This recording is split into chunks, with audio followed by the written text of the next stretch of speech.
How do you build a heaven on earth? The modern recipe has had a considerable measure of success. You look for leadership, some outstanding character, a man on a white horse, certainly not a man on an unheroic donkey.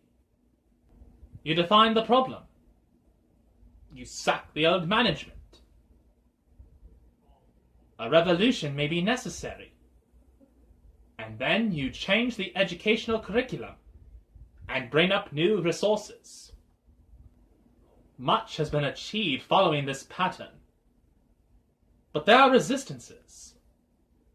Part of the power of the Passion story is that it sheds light on these resistances and then releases energy for a new approach. Given the choice, you notice, the people call for the release of Barabbas, who, the other Gospels suggest, was a violent revolutionary. His name actually means, ironically, son of the Father. In his case, it was a question of a chip off the old block.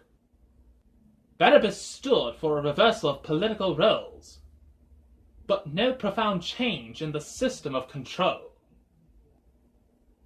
Pilate has no real conviction in the guilt of Jesus, but he gives in to the crowd and releases Barabbas. It is very familiar. It is what happens when the system and its preservation becomes a god.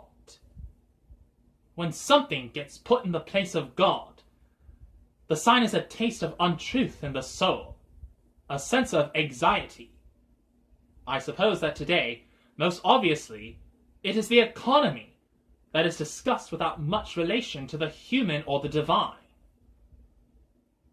Every morning on the news bulletins, in a quasi-religious incantation, the temperature of our God is taken. The Dow Jones is down 10.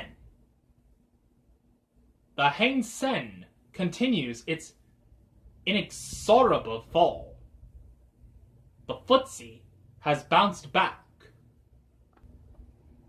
People reveal their anxiety and the taste of untruth and unease in the soul by cursing the victim who has given them such uncomfortable thoughts. Even those who were crucified with him swore at him. Here we switch from resistance, which operate at the macro level, systems which become gods, things St. Paul called principalities and powers, and we get more personal.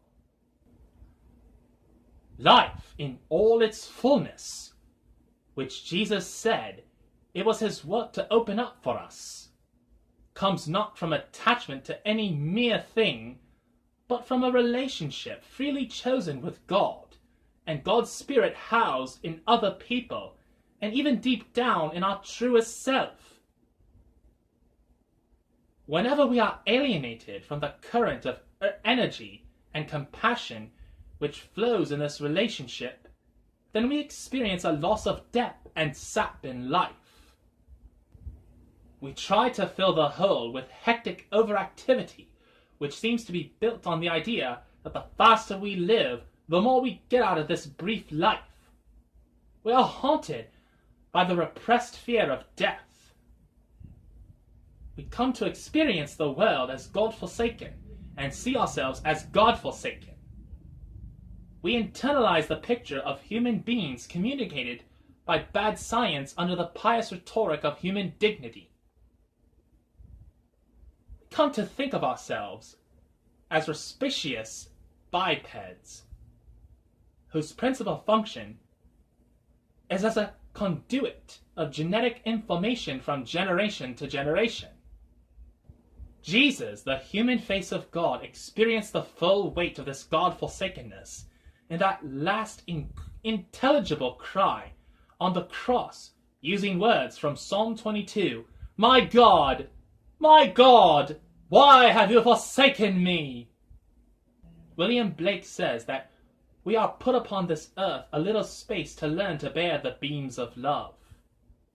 This current of divine love is what quickens our deepest and truest selves. But we are at work from earliest years building a false front for ourselves so that we can survive in the threatening world that actually exists. There comes a point, however, when this crust, this false self, this mask becomes literally life-leeching. If we have any inkling of this, then this Holy Week is the time to slow down and take some time to contemplate this death, like those women who had followed Jesus from their home in Galilee, who watched him and his death from afar. The cross is the shape imposed upon perfect love in this world which is organized to resist divine love.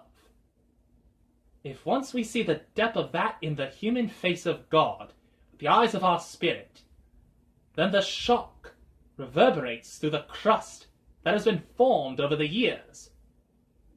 Earthquake is not too strong a word. The centurion said, "Truly this was the Son of God." If we can, by the power of God, feel the weight and truth of those words, then we shall find that God himself is quickening our deepest and truest selves, souls created to know and participate in the divine life.